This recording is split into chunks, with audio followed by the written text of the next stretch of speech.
ठीक है, चालू हो गया ना? देखो रिकॉर्डिंग। हाँ, चलो। आज अपने क्या पढ़ने वाले? लोहीना संबंधों। ठीक है,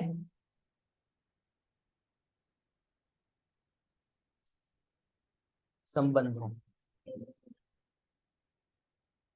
चलो, लोहीना संबंधों चैप्टर पढ़ने वाले। ठीक है, अब लोहीना संबंधों का मतलब क्या होता है? लोहीना संबंधों का मतलब होता है, जैसे इंग्लिश में इसको बोलते हैं ब्लड रिलेशन। क्या बोलते हैं इसको? Blood relation. ठीक है, ब्लड रिलेशन। अगर इसका हिंदी देखा जाए तो इसका हिंदी क्या होता है? खून का रिश्ता ना। इसमें सिंपल प्रश्न उत्तर कैसे आते हैं, प्रश्न कैसे रहेंगे और उत्तर कैसे देना, हमको ये समझना हो। जैसे अगर एक प्रश्न आया कि आपके दादा के इकलौते बेटे की बेटी, ध्यान से सुनना, प्रश्न कैसे आएगा और आपको उत्तर कैसा देना है। इसमें आपको सिर्फ संबंध बताना है। आपके चाचा, ताऊ, दादा, दादी, नाना, नानी, ऐसे इनसे संबंध से जुड़े हुए प्रश्न आपसे पूछा जाएगा। ठीक है, जैसे प्रश्न आया कि आपके दादा के इकलौते बेटे, सुनना ध्यान से, आपके दादा के इकलौते बेटे की बेटी आपकी क्या कहलाएगी? जवाब दीपक? बहन। कैसे? अब यही सब चीजें, वेरी गुड, बढ़िया। यही सब चीजें क्या, आपके देखो दादा के इकलौते बेटे, इकलौते बेटे मैंने बोला तो इकलौते बेटे मतलब आपके क्या, पापा। तो आपके पापा इधर आ गए। ओके, कोई बात नहीं। और आपके पापा के मतलब दो बेटे। अब कितने बेटे वो नहीं पता, पर एक बेटी है, मतलब क्या बेटी बोला ना मैंने, तो बेटी जो है, और आप यहाँ पे हो। ठीक है, तो आपके दादा के इकलौते बेटे की बेटी आपकी क्या कहलाएगी? बहन। मतलब आपका और आपकी बहन में मतलब भाई बहन का रिश्ता है। तो यही पूछा जाएगा कि इस मतलब आपके दादा के इकलौते बेटे की बेटी आपकी क्या लगेगी, या फिर आपकी क्या होगी? तो बहन होगी। तो ऑप्शन में रहेगा, चार ऑप्शन रहेगा, बहन, भाई, या फिर चाचा की लड़की या मामा की लड़की, ऐसे रहेगा। आपको टिक करना होगा। ठीक है, तो इसमें सिंपल सी बात है, संबंध, जो संबंध होते हैं ना, उनसे रिलेटेड प्रश्न आएगा। ठीक है, अब इसका मतलब ऐसे ऐसे बहुत, इसमें भी बहुत से अलग अलग प्रकार के क्वेश्चन आते हैं, कठिन कठिन क्वेश्चन भी आते हैं। तो इसका भी कोई तरीका होगा, ट्रिक होगा, जिससे हमको आंसर निकालना पड़ेगा। ठीक है, तो उसके लिए सबसे पहले ये आपके स्क्रीन पे, मतलब जो आप लोग के नोटबुक में, बुक में है, जो टेबल दिख रहा है ना, टेबल, वो टेबल आपको याद करना होगा। ठीक है, जो एक तरफ क्या है, संबंध, यहाँ पे लिखा हुआ है संबंध नु नाम, फिर टूकमा विगत। ठीक है, मतलब भाई, भाई क्या कहलाएगा? पिता नो पुत्र या फिर माता नो पुत्र। ठीक है, फिर उसके नीचे काका है, आपकी किताब में है, देखो काका है उस टेबल में, बॉक्स बता रहा हूं। ठीक है, काका जो है, काका क्या होगा? पिता नो भाई। क्या? काका किसको बोलेंगे? हमारे पिता के जो भाई होंगे उनको क्या बोलेंगे? काका। फिर फोई, फोई कौन होता है? हमारी हमारे पिताजी की बहन। ठीक है, हमारे पिताजी की बहन होती है क्या? फोई। तो आपको ये जो टेबल आपकी किताब में दिख रहा है, ये पूरा याद कर लेना है। ठीक है, कि भाड़ेज मतलब क्या होता है, ससुरा मतलब क्या होता है, भतीजो मतलब क्या होता है, फिर क्या लिखा है, जेठ कौन होते हैं, फिर क्या बोलते हैं, जेठानी कौन होती है, देरानी कौन होती है। ये सारी टेबल जो है ना, आपको याद करना होगा। ठीक है, इसको याद करोगे तो आपको समझ लो, आपको 50% आपका काम हो गया ना। तो आपको ये टेबल याद करना है, आपको ये जो टेबल दिखा ना, वो टेबल याद कर लेना है। अब उसके नीचे आओ, उसके नीचे यहाँ पे क्या लिखा हुआ है? संबंध नो जवाब माटे नी रीति। मतलब अब थोड़ा सा मैं आपको क्या बता रहा हूं, जैसे देखो, यहाँ पे बोर्ड पे देखो, बोर्ड पे जब मैंने बताया, ठीक है, एक सेकंड,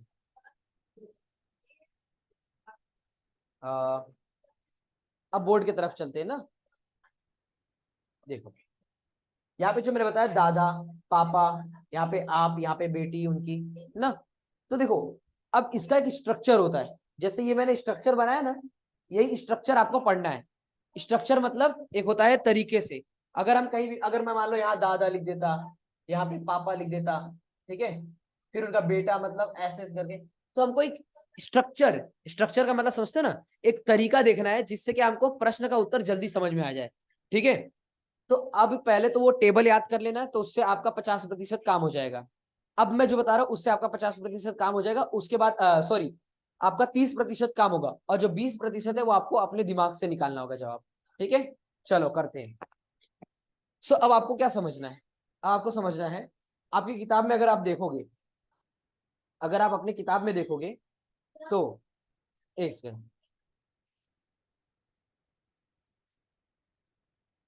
देखो अगर आप अपने किताब में देखोगे तो यहाँ पे लिखा है संबंध नो जवाब माटे रीति, पहला रीति क्या है, चलो देखते हैं।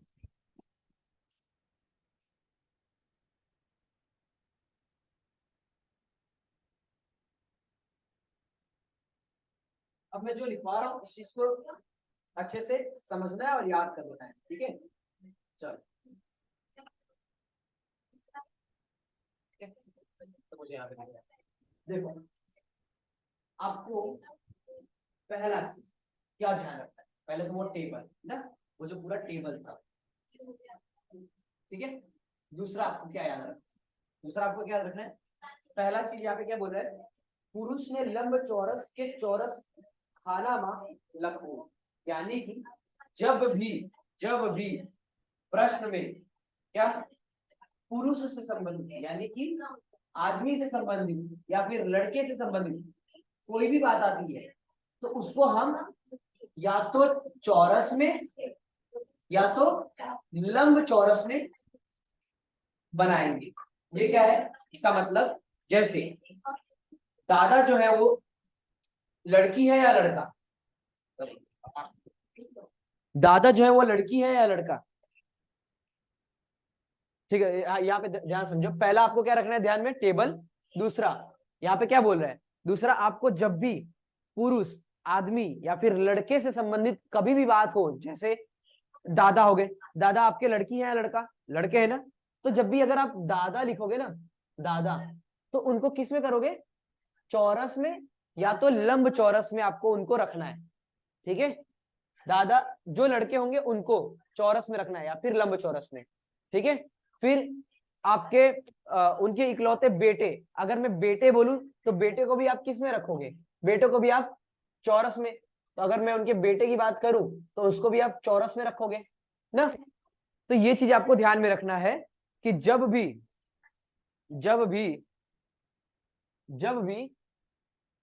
पुरुष, ध्यान सुनना, जब भी पुरुष हो और या फिर लड़का हो या फिर कोई व्यक्ति हो, आदमी हो ना, तो उसको हम चौरस या फिर लंब चौरस में बनाएंगे। जैसे दादाजी हमारे लड़के तो उनको चौरस में लगा देंगे, फिर उनके बेटे तो बेटे भी, अगर बेटी आएगी तो भी हम बताएंगे बेटी को किस में रखेंगे, मतलब लड़कियों को किस में बनाएंगे हम ना।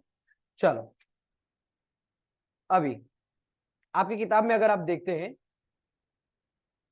तो दूसरा क्या लिखा हुआ है, दूसरा लिखा है स्त्री ने क्या, स्त्री ने लंब गोड़ खाना मा लखवू ना। जैसे देखो पहले वाले में उत्तर आपको उदाहरण दिया, जैसे राकेश, सुरेश, अनिल, ये सब देखो चौरस में है और या फिर लंब चौरस में ना। दूसरा क्या बोल रहा है, स्त्रियों को हमको किस में रखना है, लंब गोड़ में रखना है, लंब गोड़ में, मतलब यहाँ पे देखो आपको उदाहरण दिख रहा होगा, रमा, रेखा, प्रतिमा। तो आपको क्या करना है, आपको सिंपल ही कि जब भी तीसरी चीज आपको क्या ध्यान में रखनी, कि जब भी लड़कियों से संबंधित हो या फिर बेटी से संबंधित हो या फिर किसी प्रकार से स्त्री से संबंधित हो, ठीक है, तो उनको हम क्या करेंगे, उसको हम लंब गोल में रखेंगे ऐसे। समझ में आया। अब ये सब क्यों कर रहे हैं, ताकि जब भी हमारा प्रश्न मान लो ऐसे, अब थोड़ा सा इसको ध्यान से देखना ना, इसको ध्यान से देखना, हम ये सब क्यों कर रहे हैं, इनको क्यों लंब चौरस में डाल रहे हैं, इसलिए देखो जैसे मान लो यहाँ पे इनके 3 बेटे, मान लो 3 बेटे में से अगर मैं एक चौरस बनाऊं और एक लंब चौरस बनाऊं तो समझ जाओगे ना कि ये लड़का है और ये लड़की है अभी, ठीक है।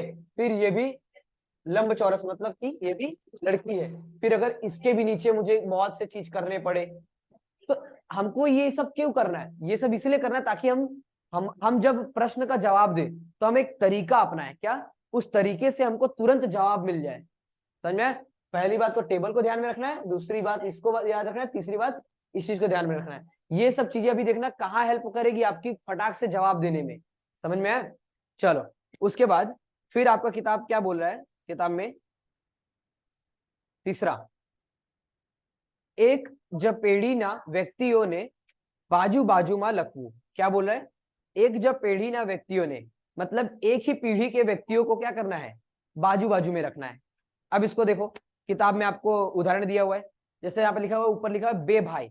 बे भाई मतलब राम और लखन, तो ये एक ही पीढ़ी के मतलब समान है, ठीक है। फिर भाई बहन, तो भाई बहन भी आपको आजू बाजू में रखना है। फिर बहन बहन बहन भी आपको आजू बाजू में रखना है। फिर पति और पत्नी है, उसको भी आजू बाजू में रखना है। पर एक और चीज ध्यान रखना है, क्या? चलो अब बोर्ड में आपके ध्यान देते हैं ना। देखो देखो क्या करना है। तीसरी चीज जो आपको क्या ध्यान में रखनी है, पहला टेबल, दूसरा ये पुरुष के लिए लंब चौरस या फिर चौरस, स्त्रियों के लिए लंब गोल। चौथी चीज, आपको एक पीढ़ी के लोग को, जैसे कि भाई बहन हो गए, तो उनको आजू बाजू में रखना है, ठीक है। फिर बहन बहन भी हो गई तो उनको भी आजू बाजू में रखना है। दो भाई बोले तो उनको भी आजू बाजू में रखना है। पति पत्नी बोले तो उनको आजू बाजू में रखना है। कैसे? देखो, जैसे यहाँ पे अगर बोला जाए कि दो बहन है, क्या है? दो बहन, तो एक बहन, अब मैंने बताया था ना लंब गोल मतलब किसके लिए? स्त्री के लिए। दो बहन बोला मतलब औरत होंगी ना, स्त्री होंगी, लड़की होगी, तो लड़की के लिए अपने क्या किए थे? लंब गोल बनाए थे। तो ये पहला हो गया। फिर उसकी बहन है, तो ऐसे लाइन खींचना है, लाइन खींचना है, और एक दूसरा लंब गोल बनाना है। और अगर मैंने ये बोल दिया भाई बहन, क्या मैंने बोला? भाई बहन, तो भाई बहन को कैसे डालोगे आप? भाई और ये उसकी बहन, हो गई कि नहीं? भाई बहन मतलब आजू बाजू में, और एक भाई है मतलब चौरस में, और एक बहन है मतलब लंबगोल में। तो ये चीजें हमको करना है। पर अगर जैसे मान लो आ गया पति पत्नी, क्या आया? पति और पत्नी, तो उनको भी आजू बाजू रखोगे, पर आपको क्या ध्यान देना है? वहां पे एक डंडी नहीं, दो डंडी लग जाएगी। समझ में आया क्या? देखो, अगर आपको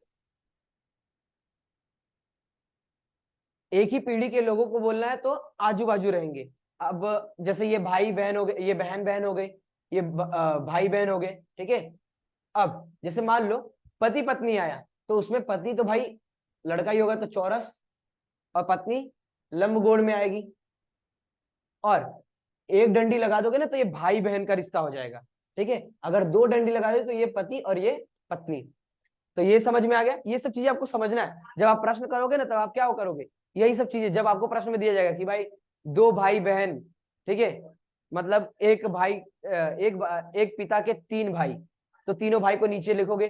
फिर दूसरे वाले भाई के मतलब बेटे की बेटी आपकी क्या लगेगी। तो ऐसे से जो प्रश्न आएंगे तो उसमें आपको स्ट्रक्चर बनाओगे तो ही अच्छे से समझ में आएगा ना। तो चौथा चीज क्या है? एक पीढ़ी के लोगों को क्या क्या करोगे?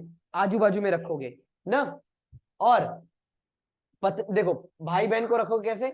ये हो गई बहन, ये हो गया भाई, और अगर यही पति पत्नी आ गया तो यहाँ पे बस क्या लगा देना है? दो डंडी। क्लियर? चलो अब फिर किताब में देखो, किताब में क्या बोल रहा है। ठीक है, देखो चौथा क्या बोल रहा है। चौथा बोला है क्या बोलते हैं, अच्छा उस तीसरे के नीचे कुछ लिखा हुआ है, क्या लिखा हुआ है? भाई बहन ने सिंगल लाइन थी, अन्य पति पत्नी ने डबल लाइन थी। यही जो मैंने बताया, ठीक है। ये जो लाइन लिखा है, भाई बहन ने सिंगल लाइन थी, अन्य पति पत्नी ने डबल लाइन थी। तो यही मैंने अभी समझाया आपको बोर्ड पे कि सिंगल लाइन और डबल लाइन, ठीक है। चौथा क्या लिखा हुआ है, ठीक है, ये सब चीजें याद कर लो। चौथा है, आपड़ा पहला नी पेढ़ी ने अपने पहले की पेढ़ी ने ऊपरनी तरफ दर्शावो। क्या इसका मतलब? बोर्ड पे आते हैं, देखो। अच्छा थोड़ा सा किताब में देखोगे तो यहाँ पे एग्जांपल क्या दिया है, उदाहरण क्या दिया है। जैसे अर्जुन नी माता कुंती, अर्जुन नी माता कुंती छे, तो अर्जुन की माता कौन है? कुंती। तो देखो अर्जुन नीचे है, अब अर्जुन लड़का है ना, इसलिए वो चौरस में है, लंब चौरस में। और कुंती उसकी माता है, तो वो ऊपर आएगी, याद रखना। और जो एरो है, एरो, एरो, एरो कैसे करना है? एरो करना है लाइन के ऊपर, अभी मैं समझाता हूं ना। कुंती आएगी ऊपर क्योंकि वो उसके एक पहले की पीढ़ी है ना, तो कुंती आएगी ऊपर, और वो स्त्री है तो इसलिए लंब गोड़ में आ गई। किताब में देखोगे तो समझ में आएगा। फिर रामना पिता, क्या? रामना पिता दशरथ छे, तो वो भी दशरथ ऊपर आएंगे, राम नीचे आएंगे, और दोनों आदमी है यानी व्यक्ति है, तो उनको उनके लिए क्या लगेगा, चौरस। ठीक है, अब बोर्ड पे इस चीज को समझते हैं। देखो बहुत ध्यान से समझना, बहुत ध्यान से, इधर देखो, जाग जाओ।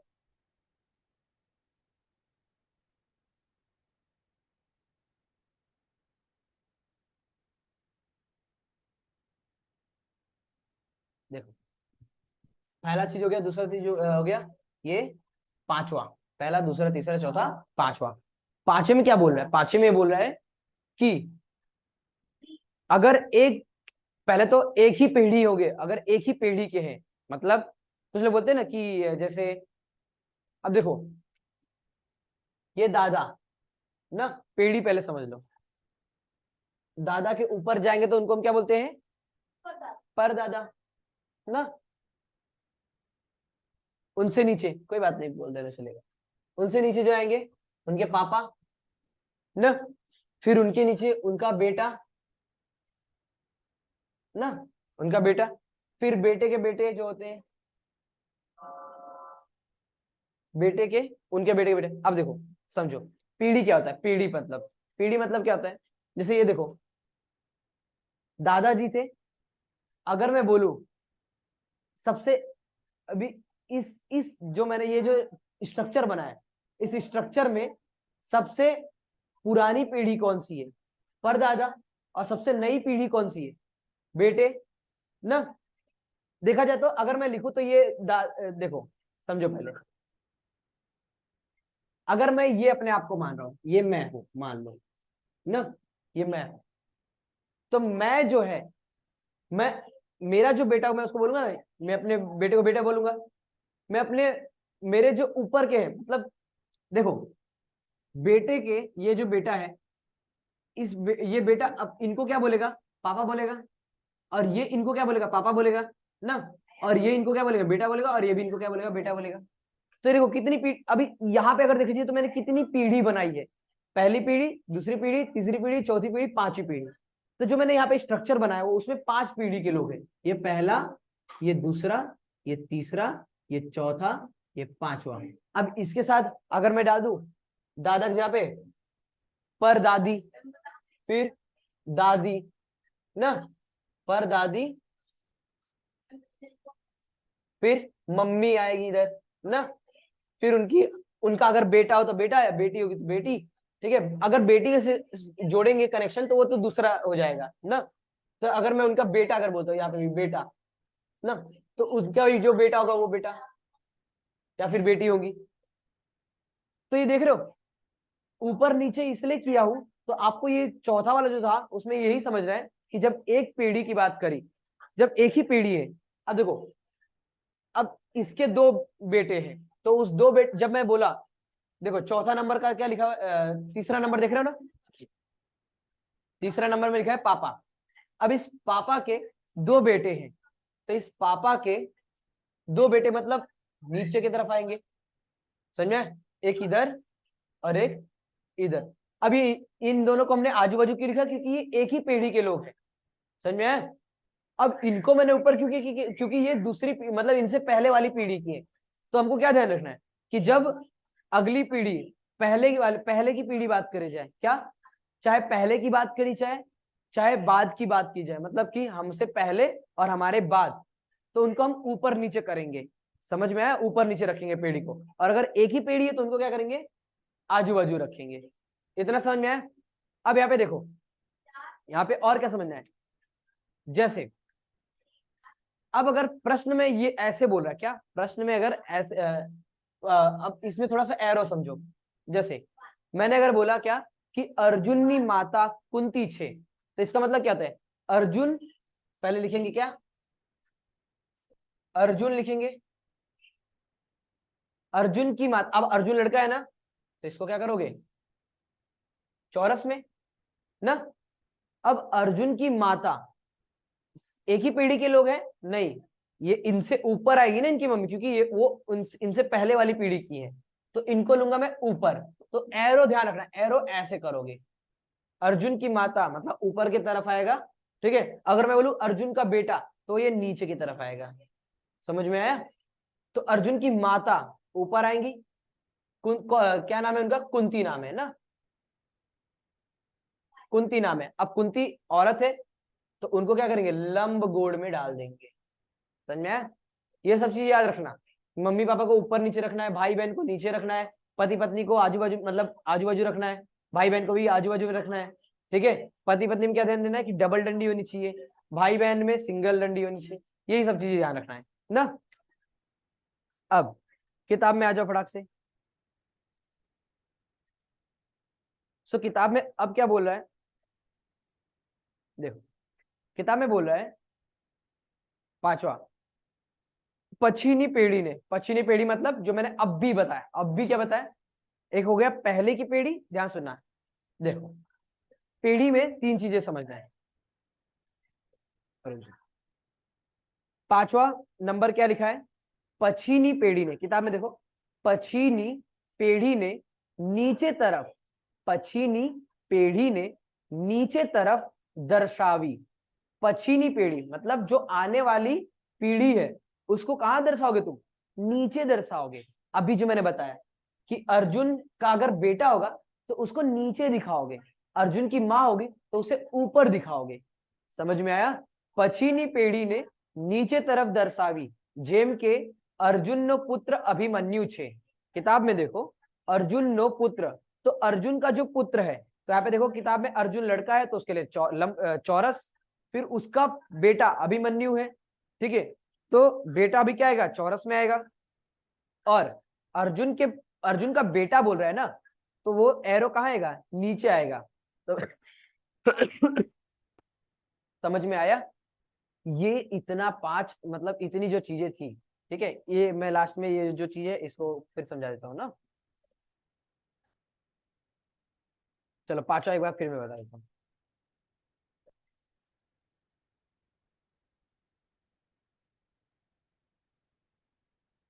वैसे तो मैंने जो यहाँ पे पांचवा मैंने क्या बताया था? एक पीढ़ी वाले, ये उनसे पहले की पीढ़ी वाले, पहले की पीढ़ी।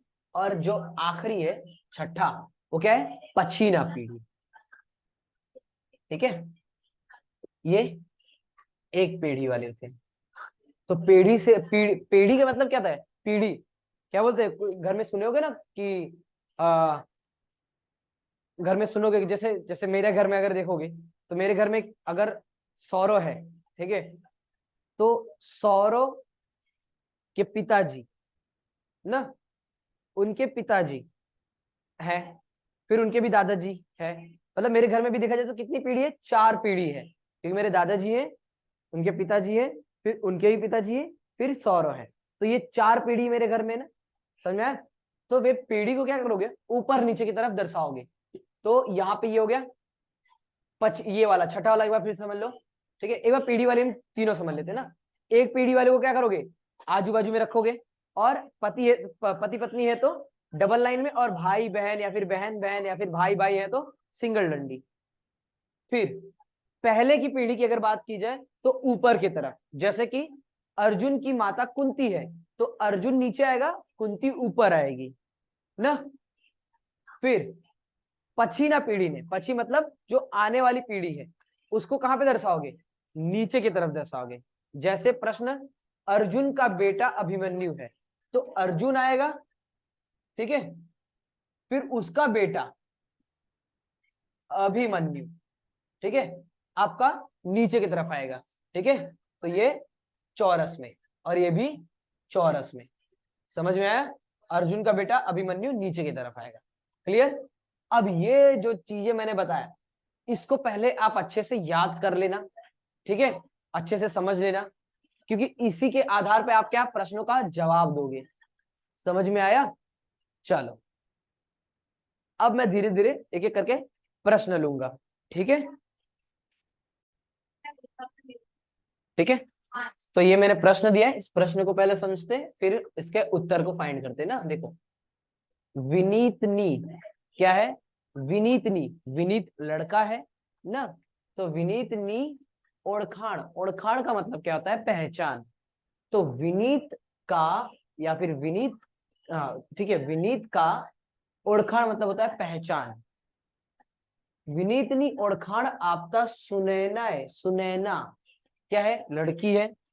सुनैना है कहयू, इसका मतलब विनीत की पहचान कराते हुए, पहचान देते हुए सुनैना ने कहा। देखो, एक विनीत है, ठीक है, लड़का है, और एक सुनैना है, लड़की है। अभी इनके बीच में कोई संबंध है? नहीं। देखो प्रश्न का उत्तर कैसे देना है, देखो मैं यहाँ पे लिख रहा हूं सॉल्यूशन, और हमको इस ऑप्शन में से कोई एक टिक करना है ना। जब भी किसी प्रश्न का उत्तर दोगे ना, तो जैसे ही किसी का किसी से संबंध शुरू हो गया ना, कि इसके दादा के ताता, मतलब दादा के ताता, ताता बोल रहा हूँ, सॉरी, दादा के बेटे, ऐसे जब भी संबंध शुरू हो जाए, तब आपको वो स्ट्रक्चर बनाना शुरू करना है। पहले नहीं करना है। पहले दिमाग में बैठा के रखना है कि देखो विनीत है और एक सुनैना है। सुनैना विनीत की पहचान करा रही है ना, तो विनीत की पहचान करवा रहे कौन? सुनैना। और सुनैना कह रही है कि भाई कि विनीत का पहचान कराते हुए सुनैना ने कहा। अब इतना ही लिखा हुआ है ना, अभी तक इतना ही लिखा है, अभी कुछ नहीं करना है सॉल्यूशन में। उसके बाद क्या लिखा है उसको पढ़ते हैं। तेना भाई ना पिता। अब संबंध शुरू हो गया कि नहीं हो गया? शुरू हो गया, तो अब हमको क्या करना है? स्ट्रक्चर बनाना शुरू करना है। क्या लिख रहा है? तेना। तेना का मतलब कौन है? तेना का मतलब है विनीत। समझ में आया? यहाँ पे तेना मतलब कौन है? तेना मतलब है विनीत। देखो फिर से मैं प्रश्न पढ़ रहा हूं। विनीतनी ओळखाण आपता सुनैना ए कहियू। विनीत की पहचान कराते हुए सुनैना ने कहा। विनीत है, विनीत की पहचान कराई जा रही है, तो विनीत की पहचान कराते वक्त सुनैना ने क्या कहा? सुनैना ने कहा तेना भाई। तेना मतलब विनीत। अब हम शुरू करते हैं स्ट्रक्चर बनाना। देखो यहाँ पे मैं लिख रहा हूं कौन है? विनीत। ओके, वो आ गया किसमें? चौरस में। अभी मैंने बताया लड़का है तो उसके लिए चौरस। विनीत ना भाई, तेना भाई ना पिता। अब विनीत के भाई आया। भाई एक ही पीढ़ी के है ना, एक ही पीढ़ी के लोगों को मैंने क्या बोला था? साथ में रखेंगे। विनीत का भाई, उसको भी चौरस में। बहन बोलता तो लंब गोड़ में रखते। तो ये समझ में आया? विनीत है, विनीत का भाई। क्लियर? तो विनीत ना मतलब तेना। तेना भाई ना पिता। अब इसके भाई के पिता, तो पिता मैंने क्या बताया था ऊपर ना, दूसरी पीढ़ी की बात कर रहा है कि नहीं कर रहा है? तो यहाँ पे क्या आएगा? पिता। क्लियर? अब पिता किस में आएंगे? यहां तक समझ में आया? देखो विनीत की पहचान कौन करवा रहा है? सुनैना ना। सुनैना बोल रही है क्या कि जो विनीत है मतलब तेना भाई। अब भाई को रखेंगे आजू बाजू, और ये चौरस तो ये भी चौरस में ना। और आजू बाजू के लिए मैंने बताया था ना, एक ही पीढ़ी के लोग हैं तो एक डंडी लगाएंगे भाई बहन के, मतलब भाई के लिए बहन के लिए, और आजू बाजू में रखेंगे। फिर भाई का पिता यहाँ पे बोल रहा है ना, ध्यान सुनना। भाई का पिता यहाँ पे बोल रहा है तो ध्यान सुनना। पिता अलग पीढ़ी हो गई ना, तो अलग पीढ़ी के लिए ऊपर की तरफ बनाएंगे, तो ऊपर के लिए बना दिया हमने। फिर आगे प्रश्न क्या बोल रहा है? तेना भाई ना पिता ए मारा। अब यहाँ पे जो मारा है, मारा मतलब हमारा, तो ये मारा कौन बोल रहा है? विनीत बोल रहा है या सुनैना बोल रही है? सुनैना बोल रही है। समझ में आया कि तेना। अब तेना देखो यहाँ पे ध्यान सुना, यही सब चीजें पकड़ना है। यहाँ पे जो तेना था वो विनीत के लिए था, और जो मारा है वो सुनैना के लिए। तो ये वो क्या बोल रही? मारा दादी माना। मारा दादी माना। अब सुनैना होगी, सुनैना के ऊपर उसकी दादी आएगी ना। सुनैना होगी, सुनैना के ऊपर की तरफ उसकी दादी आएगी। तो सुनैना के ऊपर की तरफ उसकी दादी आएगी, तो हम यहाँ पे एक अलग से बनाते हैं ना, एक अलग से बनाते हैं। पहले में एक बार अलग से बनाते हैं, या फिर रुक जाओ, पहले हम उस प्रश्न को ये थोड़ा सा और आगे पढ़ते तो हमको और समझ में आएगा क्या लिखा हुआ है। मारा दादी माना एक ना एक पुत्र छे। ध्यान से समझो, एक ना एक। एक ना एक का मतलब क्या होता है? एक ना एक का मतलब हिंदी में बोलते हैं इकलौता, या फिर इकलौता मतलब होता है क्या? एक ना एक। इकलौता मतलब क्या होता है? एक ना एक। यहाँ पे क्या बोल रहा है? तेना विनीत का जो भाई है उसके जो पिताजी हैं। तेना भाई ना पिता, तेना भाई ना पिता, उसके भाई के विनीत के भाई के जो पिता है, ए मतलब वो कौन, उसके पिताजी, मारा मतलब सुनैना के दादी जी के एकमात्र पुत्र है। तो कुछ समझ में आ रहा है? समझ में आया कि मैं इसके ऊपर क्या करूंगा, इनके मां को बनाऊंगा। तो यानी कि इन दादी लिखूंगा मैं। अब यहाँ पे मैंने क्या लिखा, दादी, लंब चौरस में डाल देंगे इनको ना। तो देखो अब यानी कि जो सुनैना है, देखो देख क्या बोला है, सुनैना है वो कहीं ना कहीं इन्हीं की तो भाई बहन होगी ना। कैसे?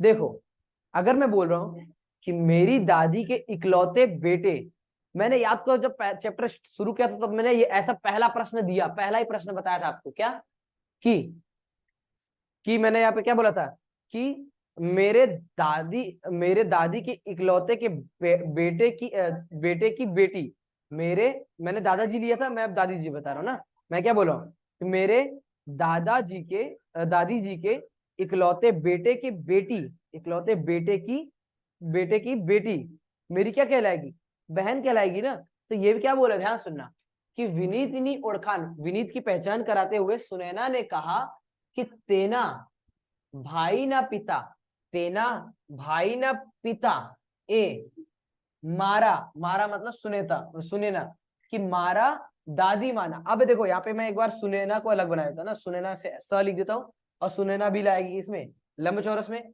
सुनैना की दादी जी, यहाँ पे मैं लिखूं क्या, उनकी दादी जी।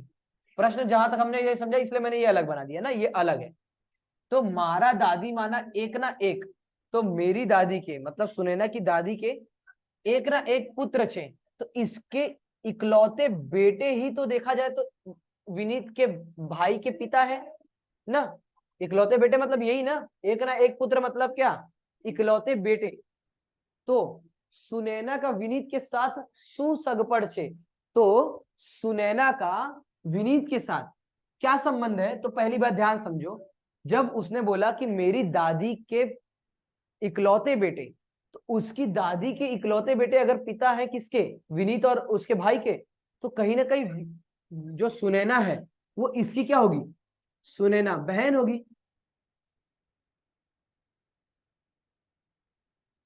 सुनैना जो होगी वो इसकी क्या होगी, बहन होगी ना। इसलिए ऑप्शन नंबर सी इसका राइट आंसर है। समझ में आया? अब देखो इसका जवाब कैसे मिला फिर समझो। देखो हमने क्या बनाया, ये सब ये स्ट्रक्चर याद रखना है, ऐसे ही बनाना है। सबसे पहले बात किया था विनीत से ना, मैंने क्या बोला था, प्रश्न की शुरुआत कैसे करनी है, जब किसी का संबंध बताना शुरू कर देना तो अभी वहीं से क्या बनाना शुरू कर देना है, स्ट्रक्चर बनाना शुरू कर देना है। जैसे यहां से शुरू हुआ था संबंध, पहला वाला जो लाइन लिखा है इसमें कोई संबंध नहीं बताया था, यहां से शुरू हो गया था ना। कैसे, तेना, तेना मतलब विनीत, तेना भाई, तो विनीत का भाई, आजू बाजू हो गए, पिता उसके पिता, तो देखा जाए तो ये इसके भी पिता है और ये इसके भी पिता है। समझ में आया? ये हमको बाद में पता चला कैसे। देखो विनीत का जो भाई है, तेना भाई ना पिता, विनीत के जो भाई के पिता है ए मतलब वो मारी दादी माना, मतलब सुनैना की दादी के इकलौते बेटे हैं। यहाँ पे क्या लिखा है, एक ना एक पुत्र छे मतलब इकलौते बेटे हैं।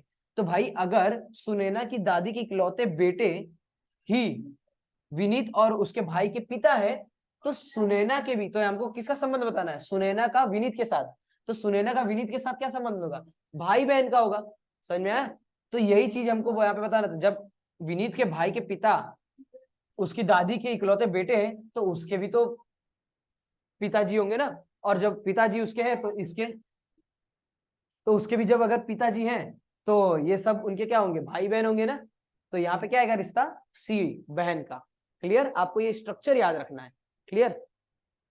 नाउ अब एक दूसरा प्रश्न लेते हैं, उसके बाद क्लास खत्म करते हैं ना। सेकंड क्वेश्चन अपने क्या दिए, देखो क्या लिखा है, फोटोग्राफ में सब यहाँ पे ध्यान होना चाहिए, ठीक है सबका। फोटोग्राफ में एक व्यक्ति ने, फोटोग्राफ में एक व्यक्ति ने बतावता अरुणा एक कहयू, इसका मतलब, इसका हिंदी क्या होता है, इसका मतलब समझे कि एक फोटोग्राफ है, उस फोटोग्राफ में एक व्यक्ति है, उस व्यक्ति को अरुणा ने कुछ कहा, मतलब उस व्यक्ति को बताते हुए अरुणा ने कुछ कहा। फोटोग्राफ में एक व्यक्ति ने बतावता, फोटोग्राफ है, उस फोटोग्राफ में अरुणा ने एक व्यक्ति को बताया। क्या? फोटोग्राफ में एक व्यक्ति ने बतावता अरुणा ने कहा, उस फोटोग्राफ को देखते हुए अरुणा ने कुछ कहा कि वो व्यक्ति आमाड़स। आमाड़स मतलब कौन? जो फोटोग्राफ के अंदर व्यक्ति है उसको बोल रही है वो। समझ में आया? आमाड़स मारी, ध्यान सुनना, मारी बहन ना भाई ना पिता नो। अभी देखो संबंध बताना शुरू कर दिया। अब यही से हमको स्ट्रक्चर, देखो स्ट्रक्चर हमारा यहाँ शुरू होता है। स्ट्रक्चर बनाना कहाँ शुरू होगा? यहाँ से पकड़ना है। मारी, मारी मतलब अरुणा। तो लिखो फटाक से, क्या? इधर इधर इधर इधर, अरुणा लड़की है ना, बना दिया कि आम आड़स। देखो आम आड़स नहीं, अब ये अरुणा कह रही है कि जो फोटोग्राफ में व्यक्ति है वो मारी, मारी, मारी कौन बोल रहा है? अरुणा बोल रहा है। अरुणा बोल रही है, सॉरी, अरुणा बोल रही है कि आ मानस मतलब जो फोटोग्राफ के अंदर व्यक्ति है वो मानस मारी मतलब अरुणा की बहन। अरुणा की बहन अगर मुझे लिखना है तो क्या ऊपर नीचे लिखूं? आजू बाजू। ये मैंने लिख दिया, अरुणा की बहन, बहन न। चलो,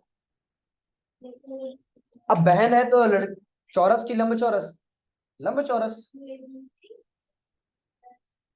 लंब गोल न, दोनों बहन ही हो गई। ध्यान सुनना, मारी प्रिय इधर, मारी बहन ना, मारी, मारी अपने लिए कौन बोल रहा है? अरुणा बोल रही है कि मारी बहन ना भाई ना।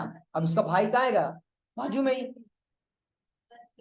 ये उसका भाई बाजू में आ गया और वो चौरस में आएगा, लंब चौरस में ना। इधर इधर इधर ध्यान दो, इधर इधर कहाँ? पेन छोड़ दो, पेन छोड़ो, समझ नहीं आता, यहाँ पे ध्यान दो। तो अरुणा अपने आप को बोल रही कि मारी मतलब अरुणा, मारी बहन ना मतलब अरुणा की बहन के भाई ना, भाई ना पिता, इसका पिता, ये आएगा क्या ऊपर? पिता नो, एक नो एक पुत्र छे, यानी कि इकलौता बेटा है। ध्यान से सुनना, पिता अब चौरस में आएगा, लंब चौरस में। ध्यान सुन, अगला क्या बोले? आ मानस अरुणा नो सुसगो तो हसे। अरुणा का वो क्या सगा होगा? मामा होगा। क्या वो व्यक्ति जो है अरुणा का मामा होगा जो फोटोग्राफ में है? क्या वो व्यक्ति माता होगा? वो भी नहीं पता। क्या वो भाई होगा? क्या वो पितराई? पितराई का मतलब क्या होता है? काका के भाई को हम क्या बोलते हैं? पितराई भाई।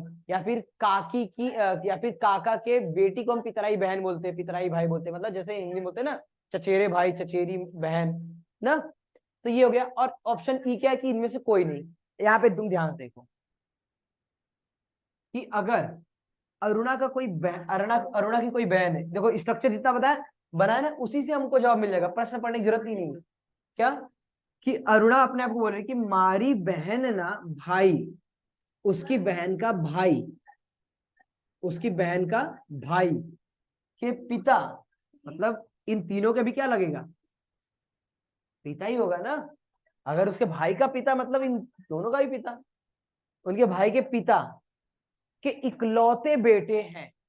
कौन? जो फोटो में दिख रहा व्यक्ति है उसको बोल रहा है, मतलब उसको बोल रही है अरुणा। ध्यान से समझो, फोटो में अब एक मेरे पास फोटो है, मैंने उसको देखा। अब अरुणा में मान लो मैं बन गया ना, मैं कुछ बोल रहा हूँ, उसको ध्यान से सुनना। कि अगर मैं मान लो अरुणा हूं, मैं बोल रहा हूं कि फोटो में जो व्यक्ति है, जो मानस है, वो मेरी बहन का, मेरी बहन के भाई, मेरी बहन के भाई के पिता क्या इकलौता बेटा है, इकलौता बेटा है।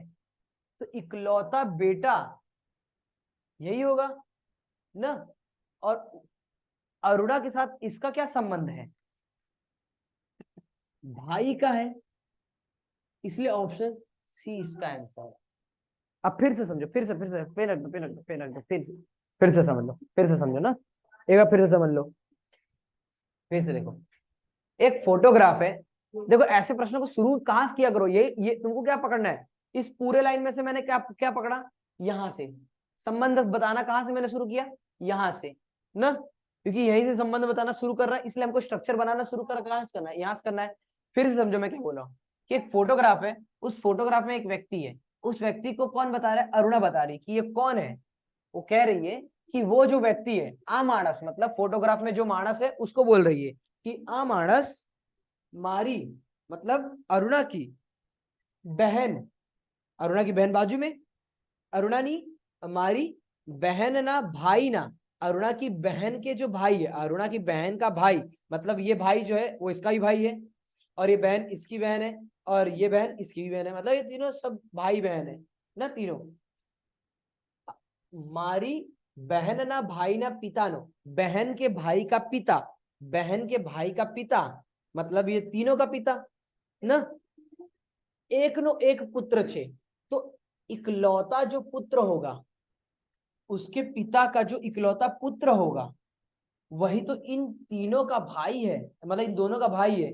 तो हमको अरुणा और अरुणा का जो ये यहाँ पे उसका इकलौता, उसके पिताजी की जो इकलौते बेटे हैं, उनका क्या संबंध है, उनका संबंध है भाई का। समझ में आया, तो इसका ऑप्शन सी है। तो हमको ना प्रश्न में कहाँ ध्यान देना है, प्रश्न में ध्यान देना है कि जहां से शुरू कर रहा है संबंध बताना, हमको संबंध वहां शुरू हुआ, तो मारी मतलब अरुणा, अरुणा की बहन मतलब बहन बाजू में, फिर अरुणा की बहन का जो भाई है वो भी बाजू में, फिर उसके पिताजी मतलब उसके पिताजी, तो ये तीनों के पिताजी होंगे, फिर इकलौता बेटा मतलब यही है, तो इकलौता बेटा ही फोटो में क्या है उसका भाई। समझ में आया। सो दो क्वेश्चन आज करवाया, बाकी का क्वेश्चन आपको आपकी किताब में एनएमएमएस का जो किताब है वो आपको करना है, ठीक है। चलो आज का क्लास इतना ही रहेगा।